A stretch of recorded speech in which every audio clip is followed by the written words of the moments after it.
Hello everyone, very good morning. Previous lecture में हमने RC coupled amplifier किया था, डिफरेंट टाइप्स ऑफ कपलिंग की थी।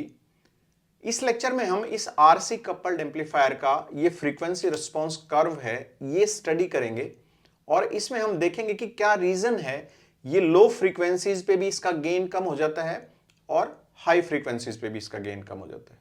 तो हमें पता है कि जो एम्पलीफायर है उसको हम यूज करते हैं कि किसी भी सिग्नल के लेवल को इंक्रीज करने के लिए। वो सिग्नल जैसे आरसी कपल्ड एम्पलीफायर है जिसको हम ऑडियो एम्पलीफायर्स में यूज करते हैं, कोई भी सिग्नल जो हमें टेप रिकॉर्डर के आउटपुट से मिलता है, किसी पब्लिक एड्रेस सिस्टम के आउटपुट से मिलता है, तो उसमें क्या होता है कि जैसे कोई भी ऑडियो सिग्नल है, कोई हमारी आवाज है, कोई ऑर्केस्ट्रा का कोई म्यूजिक है, तो इसकी जो फ्रीक्वेंसी रेंज जो वेरी करती है वो हम कह सकते हैं कि वो 15 किलो हर्ट्ज से लेके और 30 किलो हर्ट्ज तक वेरी करती है, जिसको हम कहते हैं कि ये क्या है, दिस इज ऑडियो सिग्नल। तो इस टाइप के जो ऑडियो सिग्नल है उसमें सिंगल फ्रीक्वेंसी नहीं होती बल्कि एक बैंड ऑफ फ्रीक्वेंसीज होता है। मतलब कि इस टाइप के सिग्नल में सिंगल फ्रीक्वेंसी नहीं होती, फ्रीक्वेंसीज का बैंड होता है, अलग अलग टाइप की फ्रीक्वेंसीज होती हैं। तो कोई भी एम्पलीफायर जब हम यूज करते हैं तो उस एम्पलीफायर को उन सारी की सारी फ्रीक्वेंसीज को इक्वली एम्पलीफाई करना होता है, तब हम कहते हैं कि ये गुड एम्पलीफायर है, अच्छा एम्पलीफायर है। क्योंकि वो जो एम्पलीफाइड आउटपुट है वो जैसे हम कोई पब्लिक एड्रेस सिस्टम है, कोई ऑर्केस्ट्रा है, तो उसको हम क्या करते हैं कि एक माइक पे जैसे हम आवाज करते हैं, तो अल्टीमेटली क्या होता है कि इसको हमें लाउड स्पीकर पे सुनना होता है। तो लाउड स्पीकर की जो आवाज है वो एग्जैक्ट रिप्लिका तब होगी जब हमारे एम्पलीफायर ने सारी की सारी फ्रीक्वेंसीज को इक्वली एम्पलीफाई किया है। नहीं तो वो जो आवाज होगी वो सेम नहीं होगी जैसी इनपुट में थी। या हम यूं कह सकते हैं कि आवाज किशोर कुमार की थी और लाउड स्पीकर में हमें के.एल. सहगल की या मन्ना डे साहब की सुन रही है। ठीक है, तो इक्वली एम्पलीफाई करेगा सारी की सारी फ्रीक्वेंसीज को, पूरे बैंड को, तब हम उसको कहेंगे कि ये अच्छा एम्पलीफायर है, ये फेथफुल एम्पलीफिकेशन है। तो ये जो फ्रीक्वेंसी बैंड है जिसको हम कह रहे हैं कि इसने इक्वली एम्पलीफाई किया या नहीं किया, इसको स्टडी करने के लिए, इसको जज करने के लिए, इस इंफॉर्मेशन को चेक करने के लिए हम इस एम्पलीफायर का फ्रीक्वेंसी रिस्पांस कर्व स्टडी करते हैं, जो हमें बताता है कि कहां पे हमारी फ्रीक्वेंसीज इक्वली एम्पलीफाई होंगी, किस रेंज के अंदर। तो इस फ्रीक्वेंसी रिस्पांस कर्व को जब हम देखें तो इसमें एक साइड में हमने वोल्टेज गेन ले रखा है वाई एक्सिस पे और एक्स एक्सिस पे हमने रेंज ऑफ फ्रीक्वेंसीज ले रखा है। तो इसको जब हम प्लॉट करते हैं तो इसको सेमी लॉग पेपर पे प्लॉट करते हैं ताकि जो फ्रीक्वेंसी रेंज है वो ज्यादा से ज्यादा हम कवर कर सकें। तो इसमें हम चेक करते हैं कि किस फ्रीक्वेंसी के ऊपर हमारा जो वोल्टेज गेन है वो कितना है। तो यदि इस फ्रीक्वेंसी रिस्पांस कर्व को हम देखें तो यहां पर हम देखते हैं कि जैसे जैसे फ्रीक्वेंसी कम होती है ये जो इसका गेन है ये कम हो जाता है। उसी तरह से जब हाई फ्रीक्वेंसी होती है तो इसका गेन तब भी कम हो जाता है। ये जो एम्पलीफायर है ये मिड बैंड गेन जो है इसका यहां पर काम करता है सिर्फ। तो अब हम देखते हैं कि इसका रीजन क्या है, क्यों ये कम हो जाता है लो फ्रीक्वेंसीज पे भी और हाई फ्रीक्वेंसीज पे भी। अब हम देखते हैं कि लो फ्रीक्वेंसीज पे जो वोल्टेज गेन है वो ड्रास्टिकली रिड्यूस क्यों होता है। ये जो फ्रीक्वेंसी रिस्पांस कर्व है इसमें जब हम देखें तो ये इसके अकॉर्डिंगली यहां पर जैसे हम इसको कम करते हैं फ्रीक्वेंसीज, ये फ्रीक्वेंसीज है यहां पे, इसके अकॉर्डिंगली कम हो रही है फ्रीक्वेंसी, तो हमारा जो गेन है वो कम होता है। क्यों हो रहा है, क्योंकि हमें पता है कि जो सीई और सीसी जो बाईपास कैपेसिटर और जो कपलिंग कैपेसिटर हमने यूज कर रखे हैं यहां पर, ये क्या करते हैं कि जो मिड फ्रीक्वेंसी रेंज है उसमें ये as good as short circuit का काम करते हैं। जो कपलिंग कैपेसिटर और बाईपास कैपेसिटर हमने यूज कर रखे हैं, ये कपलिंग कैपेसिटर है और ये बाईपास कैपेसिटर है, तो ये एज ए शॉर्ट सर्किट का काम करते हैं मिड फ्रीक्वेंसी रेंज में जहां पे ये कांस्टेंट है। ठीक है, उसके बाद जब हम फ्रीक्वेंसी को कम करते हैं, लो फ्रीक्वेंसीज के ऊपर। जैसे जैसे फ्रीक्वेंसी इधर कम होगी तो इसका गेन जो है वो डिक्रीज होता है यहां पर। क्यों होता है? क्योंकि जो XC है, XC का मतलब जो कैपेसिटिव रिएक्टेंस है, कैपेसिटिव रिएक्टेंस होती है जैसे रेजिस्टेंस है जिसके अक्रॉस करंट फ्लो करेगा तो वोल्टेज का ड्रॉप होता है।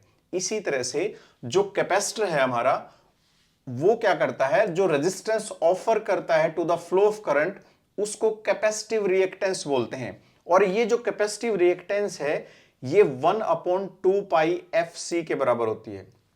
F जो वो फ्रीक्वेंसी है और C जो है वो कैपेसिटेंस है। तो जैसे जैसे हम इस फ्रीक्वेंसी को यहां पे हम कम करेंगे तो ये कैपेसिटिव रिएक्टेंस जो है वो बढ़ जाएगी यहां पर। मतलब कि जैसे ये शॉर्ट सर्किट का काम कर रहे थे, तो जैसे फ्रीक्वेंसी कम होगी तो ये शॉर्ट सर्किट का काम नहीं करेंगे, ये अफेक्टिव रेजिस्टेंस ऑफर करेंगे वहां पर। तो कैपेसिटिव रिएक्टेंस इसकी बढ़ जाएगी यहां पर, जो क्या करेगी, वोल्टेज ड्रॉप होगा इसके अक्रॉस और आउटपुट हमारी कम हो जाएगी। जैसे यहां पर इसको यदि एसी पॉइंट ऑफ व्यू से इस सर्किट को हम देखें, यदि आप सिंगल स्टेज ट्रांजिस्टर एम्पलीफायर को एसी पॉइंट ऑफ व्यू से उसका एनालिसिस देखना चाहते हैं तो मैं यहां पे इसका लिंक दे दूंगा, उसमें आप चेक कर सकते हैं जो प्रीवियस लेक्चर्स में हमने किया है। तो इसको एसी पॉइंट ऑफ व्यू से जब हम देखें तो इसमें यहां पर इस ट्रांजिस्टर को हमने शो कर रखा है यहां पर एक करंट सोर्स से, और ये जो रेजिस्टेंस RC है ये यहां पर दिखा रखी है, ये कपलिंग कैपेसिटर है। और ये जो रेजिस्टेंस है R1 R2 पैरेलल में है ये दोनों के दोनों, तो इसके आगे का जो रेजिस्टेंस है इक्विवेलेंट रेजिस्टेंस वो हमने यहां पर दिखा रखा है, ये R1 R2 है। और जो Rin दिखा रखा है वो इस स्टेज की जो इनपुट रेजिस्टेंस, ये जो अफेक्टिव इनपुट रेजिस्टेंस है वो दिखा रखी है। तो ये सारी की सारी इस ट्रांजिस्टर की आउटपुट के लिए, इस एम्पलीफायर के आउटपुट के लिए क्या करेंगी, लोड का काम करेंगी। तो इसलिए यहां पे लगा रखा है। तो ये कह रहा है कि जैसे इसको हम रीड्रॉ करना चाहें तो ये कैपेसिटर क्या है, इसके सीरीज में है, क्योंकि सेम करंट फ्लो कर रहा है यहां पर, तो इसलिए क्या है, ये सीरीज में है। तो यहां पे हमने इसको सीरीज में बना रखा है। अब इसमें देखो आप, ये जो सारा का सारा जो पोर्शन है ये इस RC के पैरेलल है। अब जब मिड फ्रीक्वेंसी रेंज थी तो ये क्या कर रहा था, एज ए शॉर्ट सर्किट का काम कर रहा था कैपेसिटर। तो इसका मतलब इस RC के अक्रॉस जो वोल्टेज आउटपुट थी वही सेम हमें आउटपुट में मिल रही थी। बट जैसे फ्रीक्वेंसी हम कम करेंगे तो ये कैपेसिटर क्या करेगा, शॉर्ट सर्किट का काम नहीं करेगा, इसकी कुछ कैपेसिटिव रिएक्टेंस हो जाएगी यहां पर। इसका मतलब क्या है कि जो वोल्टेज RC के अक्रॉस मिल रही थी हमें वो सेम नहीं होगी, क्योंकि इसमें ड्रॉप बढ़ेगा तो ये आउटपुट वोल्टेज क्या हो जाएगी, कम हो जाएगी। तो इस कैपेसिटिव रिएक्टेंस की वजह से जो कपलिंग कैपेसिटर प्रोवाइड करता है हमें, हमारा जो गेन है वो लो फ्रीक्वेंसीज के ऊपर कम हो जाता है, क्योंकि कपलिंग कैपेसिटर के अक्रॉस हमारा वोल्टेज ड्रॉप होता है। ठीक है। जो सेकंड रीजन है इसका, सेकंड रीजन है जैसे बाईपास कैपेसिटर यूज कर रखा हमने यहां पर, ये बाईपास कैपेसिटर है जो CE है हमारा, उसको हम क्या कहते हैं, दिस इज बाईपास कैपेसिटर।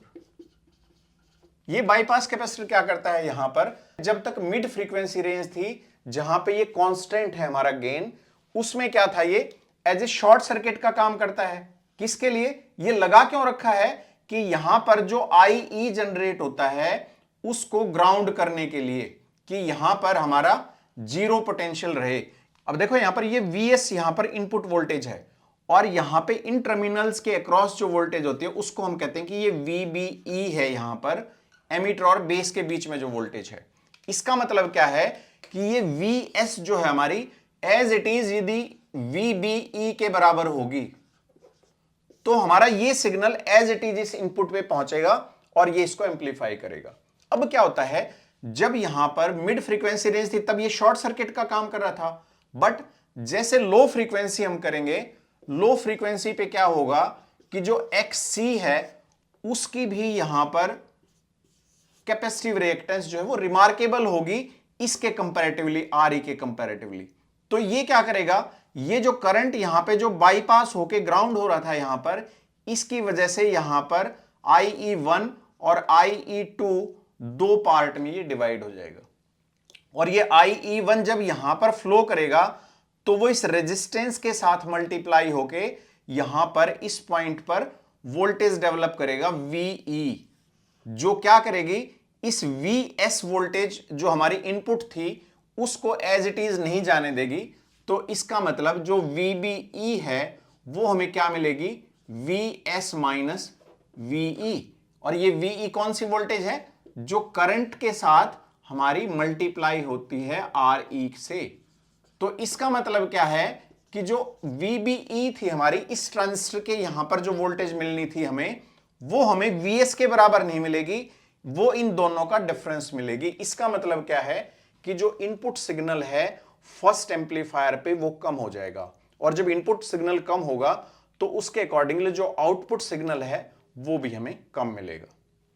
ठीक है, तो इसलिए हमें जब फ्रीक्वेंसी लो करते हैं तो इन कैपेसिटेंस का कैपेसिटिव रिएक्टेंस एक्टिव हो जाता है, जो इनवर्सली प्रोपोर्शनल है फ्रीक्वेंसी के यहां पर। ठीक है, तो उसके अकॉर्डिंगली वोल्टेज ड्रॉप होता है, जिसकी वजह से हमारा गेन कम हो जाता है। ये जो एमीटर बाईपास कैपेसिटर है, इसको जनरली क्या करते हैं, जो CE है हमारा, उसको हम यूज करते हैं 100 माइक्रोफेराड के आसपास। इसलिए क्या है कि जैसे फ्रीक्वेंसी कम होगी तो कैपेसिटेंस हमने ज्यादा यूज कर रखा है, तो इसका कोई रिमार्केबल सा फर्क नहीं पड़ेगा। तो जो मेन डिफरेंस आता है वो इस कपलिंग कैपेसिटी की वजह से आता है। तो जो मेन फैक्टर है लो फ्रीक्वेंसीज पे उसका गेन कम होने का है, वो हमारा कपलिंग कैपेसिटर है। अब हम देखते हैं कि जो गेन है वो हाई फ्रीक्वेंसीज पे रिड्यूस क्यों हो जाता है। ये जैसे यहां पे हाई फ्रीक्वेंसीज हैं तो ये गेन यहां पर रिड्यूस हो जाता है, किस लिए, क्या रीजन है इसका। जो फर्स्ट रीजन है कि जो बीटा है ट्रांजिस्टर का, जो गेन है बीटा AC, वो क्या करता है, डिक्रीज करता है जैसे जैसे फ्रीक्वेंसीज बढ़ती हैं। तो beta of the transistor reduces at high frequencies. High frequency के ऊपर क्या होता है, बीटा डिक्रीज हो जाता है। किसी भी ट्रांजिस्टर का गेन जब कम होगा तो उसका मल्टी स्टेज ट्रांजिस्टर एम्पलीफायर का ओवरऑल गेन जो है वो भी कम हो जाएगा हाई फ्रीक्वेंसीज के ऊपर। सेकेंडली क्या है, यदि हम इस डायग्राम में यहां पर देखें तो इसमें कुछ डॉटेड लाइन दिखा रखी है यहां पर, इस ट्रांजिस्टर के अक्रॉस और यहां पे इस ट्रांजिस्टर के अक्रॉस। ये डॉटेड लाइन जो है ये शो करती हैं जो हमारा इंटर इलेक्ट्रोड कैपेसिटेंस है। मतलब ट्रांजिस्टर जब बनता है तो ट्रांजिस्टर की जो डिप्लीशन लेयर्स बनती हैं, ये ट्रांजिस्टर है यहां पर, तो डिप्लीशन लेयर जो डेवलप होती है उसके अक्रॉस कुछ कैपेसिटेंस डेवलप होता है। तो वो इंटर इलेक्ट्रोड कैपेसिटेंस यहां पे दिखा रखा है, और यहां पर ये वायरिंग कैपेसिटेंस दिखा रखा है। ये डॉटेड लाइन में इसलिए दिखाया कि ये वर्चुअली प्रेजेंट होता है, फिजिकली प्रेजेंट नहीं होता ये। तो यहां पर कलेक्टर है, बेस है, एमीटर है, इनके बीच में जो कैपेसिटेंस दिखा रखा है वो CBC है, जो इन दोनों इलेक्ट्रोड्स के बीच में, टर्मिनल के बीच में डेवलप होता है। तो ये क्या करता है कि जैसे हाई फ्रीक्वेंसीज होती है, हाई फ्रीक्वेंसी पे ये एज ए शॉर्ट सर्किट का काम करता है, और शॉर्ट सर्किट का काम करता है तो यहां से आउटपुट पे कनेक्टेड है ये, इस आउटपुट से ये वापस फीड करता है हमारे सिग्नल को, जिससे हमारा ओवरऑल सिग्नल कम हो जाता है, या हम यूं कह सकते हैं कि ये नेगेटिव फीडबैक प्रोवाइड करता है, जिससे ओवरऑल गेन कम हो जाता है ट्रांजिस्टर का। अब देखते हैं कि जो ये CBE है, बेस और एमीटर के बीच में जो यहां पर कैपेसिटेंस डेवलप होता है, ये क्या करता है, इस ट्रांजिस्टर की ओवरऑल जो रेजिस्टेंस है, इनपुट इंपीडेंस है, उसको कम कर देता है, जिसकी वजह से गेन कम हो जाता है। थर्डली, जो यहां पर इन कलेक्टर और एमीटर के बीच में जो कैपेसिटेंस है हमारा CCE जिसको बोलते हैं, ये आउटपुट के अंदर शंट का काम करता है, पैरेलल का काम करता है, इस RC के पैरेलल में डेवलप होता है। तो यहां पर देखें तो इन वायरिंग के बीच में भी, ये जो वायरिंग है दोनों, इनके बीच में भी कुछ कैपेसिटेंस डेवलप होता है। दोनों ट्रांजिस्टर के यहां पे दिखा रखा है CW1 और CW2 से हमने, ठीक है। तो ये जो कैपेसिटेंस है यहां पर CW2, यहां पर एक शंट कैपेसिटेंस हमने दिखाया है, जो किससे मिलके बनता है, इस कलेक्टर एमीटर के बीच में जो टर्मिनल का कैपेसिटेंस है उससे, इस CW2 से, और CI का मतलब है कि इस आउटपुट स्टेज की जो भी इनपुट कैपेसिटेंस होगा उससे डिनोट कर रखा हमने यहां पे। यदि इसको अब हम AC पॉइंट ऑफ व्यू से देखें हम ट्रांजिस्टर को, तो ये RC है हमारा, ठीक है। उसके बाद ये जो कैपेसिटेंस CS है जो इनके शंट में हम देख रहे हैं, इसको यहां पर पैरेलल में देख रहे हैं, जो इनके बराबर हमने देखा अभी, तो ये इसके पैरेलल में काम करता है। और उसी तरह से ये जो रेजिस्टेंस है ये अफेक्टिव रेजिस्टेंस है इस स्टेज की। जब हम देखें यहां पर कि जो कलेक्टर करंट है जो कलेक्टर में से फ्लो करता है, यहां पर ये कलेक्टर करंट किससे बन रहा है कि इन तीनों आर्म्स के अंदर जो भी करंट फ्लो कर रहा है यहां पर। तो अब हम यहां पर देखेंगे जो हाई फ्रीक्वेंसीज है, हाई फ्रीक्वेंसीज के ऊपर जो इस रिएक्टेंस की वैल्यू है वो क्या हो जाएगी, यहां पर कम हो जाएगी। इसका मतलब कि ये कम रेजिस्टेंस ऑफर करेगा CS।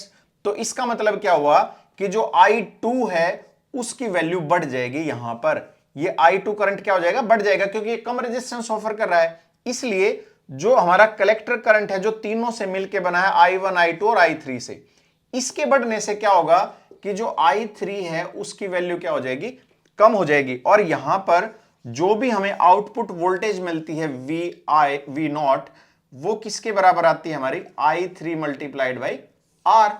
और जब I3 की वैल्यू कम हो जाएगी तो हमारी ओवरऑल वोल्टेज भी कम हो जाएगी, जिसकी वजह से हमारा गेन क्या हो जाएगा, कम हो जाएगा। तो ये सारे के सारे फैक्टर्स हैं जो लो फ्रीक्वेंसीज के ऊपर भी और हाई फ्रीक्वेंसीज के ऊपर भी इस RC कपल्ड एम्पलीफायर के गेन को कम करते हैं। तो इस लेक्चर के लिए इतना ही। आपकी कोई भी क्वेरीज हैं, कोई भी क्वेश्चन है तो कमेंट बॉक्स में जरूर लिखें। Thank you.